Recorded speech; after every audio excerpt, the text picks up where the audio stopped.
guys, this is Modest Major here, bringing you some commentary over some legendary doubles gameplay. It's on the map Skyline. This gameplay is pretty decent. I didn't expect to get Skyline gameplay anytime soon. I very rarely seem to play Skyline. When we do play Skyline, it's against tough players. But we managed to get in a lobby against split screeners, and they were pretty stupid. And I'm playing with Halo 4 Gamer Guide. If you haven't subbed to him already, I advise you do. He's a very cool guy. I get a lot of my doubles gameplays with Gamer Guide. Not really sure why, but I do. Either way, links to his channel will be in the description. Another link will be in the description today, and that is to a channel by the name of Genesis Rider 117. Now, I stumbled across this channel in a slightly strange way. I was basically on my mobile phone looking at YouTube videos because my internet cut out last night. If you guys didn't know, my internet is freaking tragic, like horribly bad, and last night it kind of hit meltdown, to be honest, because I couldn't do anything, so I had to go on my phone on 3G. So I was just looking at YouTube videos, and in the related video section I found a video by Genesis Rider. Usually when a video pops up in the related videos, it's either one of two things. A, someone slagging off Halo 4 and saying it's the worst Halo game ever and why is anyone still playing it, which is always fun to watch, isn't it? Yeah, woohoo! Or the second thing saying, here's an experience code, here's a DLC code, live commentary on some stupid map. It's just some, like, ultra generic video. So when I stumbled across this one, I was very, very surprised, to say the least, because he's actually an amazing tips and tricks commentator. This guy is a freaking beast. He's a master at it, I would say. He basically just does map rundowns, game type rundowns, and, you know, I'm not the sort of person who really fits that niche. I'm just someone who can respect when someone does it absolutely amazing.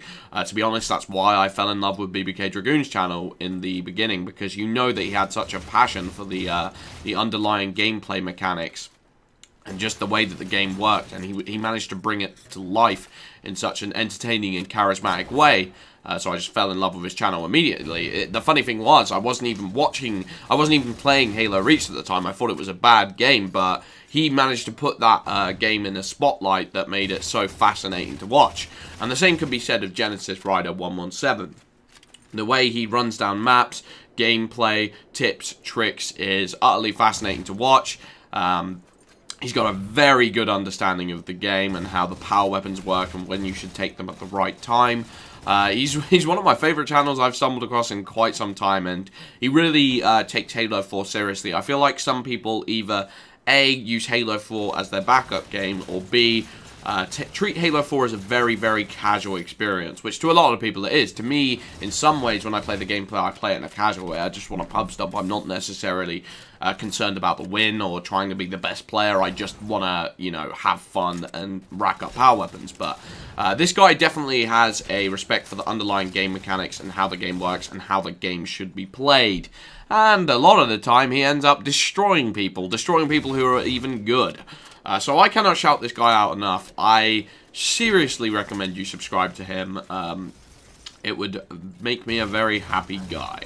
Anywho, I had one more thing that I wanted to talk about, and this is going to seem a bit random, and it's not going to be put in the title, because otherwise you guys would click off, because it's regarding Call of Duty. The weirdest piece of news came out about Call of Duty the other day. So basically on Instagram, they linked a teaser, and the teaser was for a Call of Duty Ghosts Annihilation mode. So I was like, oh right, it's going to be like Spec Ops or Survival mode or whatever they call it on there. It's going to be some sort of horde-based mode. The catch is that it's a survival-based alien mode. I was like, what the frick? I couldn't believe it when I saw it. And there's even linked screenshots of like these aliens, and they look literally identical to the aliens from the films Alien vs. Predator and Alien 1, 2, and 3, etc., the Ridley Scott films. Very weird. Like, to be honest, this had been teased for quite some time, the ideas of aliens. I think a lot of people thought that it was going to be in Modern Warfare 3, but more to do with, like, the campaign. There was going to be some sort of, like, Area 51-based thing. But no, they just decided to go all out and base an entire mode around it and make it an alien-based survival mode, which I find very, very interesting. I honestly think that, you know, if this is going to be a big part of the game and they advertise it a lot, it's only going to harm Call of Duty, because some people are so insanely obsessed with the realism of Call of Duty and, like, the fact that it's meant to be a military type game, and they would feel like that was like tarnishing its roots and almost tarnishing the fact that it wasn't Halo. Like, they don't want Halo. They don't want some space game. A lot of people, they just like the fact that it's realistic. As the thing about Call of Duty is, a lot of people think that, like, they like to associate Call of Duty with being one of the cooler games. It's like, oh, you're not a nerd for playing Call of Duty because it's realistic. It's like the army. We're like army kids, man. We're just practicing for the army. You know how it is. Join up today. Yeah. America. But, like, you know, when you add in aliens, it's like, oh, well, now they're just being unrealistic. This is for nerds, you know? I don't want to fight in space. I'm not a nerd. That's what they feel like. So I don't know. Like, I was just very surprised that they decided to take that risk, I suppose. Anyway, it's probably still going to be a terrible game. I mean, 99% chance it will be a terrible game. But whatever. I've been Modest Major. Hope you guys enjoyed watching the commentary. And go subscribe to Genesis Rider 117 now. Thank you for watching. Peace out.